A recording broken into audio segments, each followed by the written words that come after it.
The Red River Métis are a distinct people who have a long and rich history in Manitoba and Canada. They have been exercising their inherent rights to self-determination and self-government for over 2 centuries. They are also the founders of Manitoba and Canada's negotiating partners in Confederation.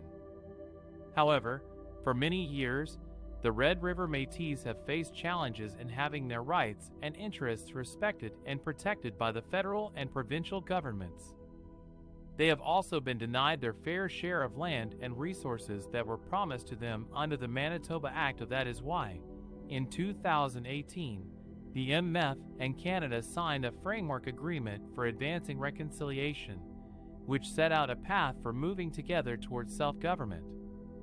This led to the negotiation of the Red River Métis Self-Government Recognition and Implementation Treaty, which was approved by thousands of MF members in an extraordinary General Assembly in April 2023.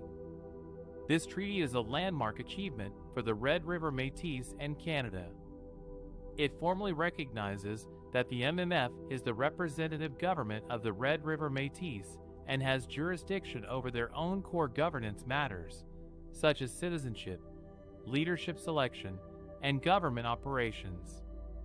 It also commits to areas of self-governance, such as culture and language, child and family services, access to information and privacy, fiscal matters, and tax treatment. Moreover, it recognizes the Section 35 rights of the Red River Métis, which are protected by the Constitution Act of 1982. The treaty also provides the foundation to address land claims and the Métis scrip system, which are historical grievances that have not been resolved yet. It also includes a commitment to negotiate a core governance treaty with Canada, which will further detail how the MMF will exercise its jurisdiction in federal law. The treaty is not only a legal document, but also a living expression of the relationship between the Red River Métis and Canada. It is based on mutual respect, recognition, cooperation, and partnership. It is a testament to the resilience, perseverance, and vision of the Red River Métis people. It is also a significant step toward reconciliation and a brighter future for both parties. One of the most significant aspects of the treaty is that it grants the Red River Métis the authority to govern themselves in matters related to their culture, identity, language, education, health, and social services. This means that they can make their own laws and policies to protect and promote their distinct way of life. The treaty also acknowledges that the Red River Métis have inherent rights under Section 35 of the Constitution Act. These rights include the right to hunt, fish, trap, and gather on their traditional lands and waters.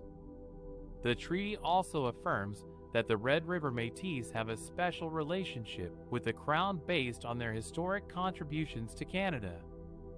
Another important aspect of the treaty is that it sets the stage for resolving the long-standing issue of land claim and the Métis scrip system.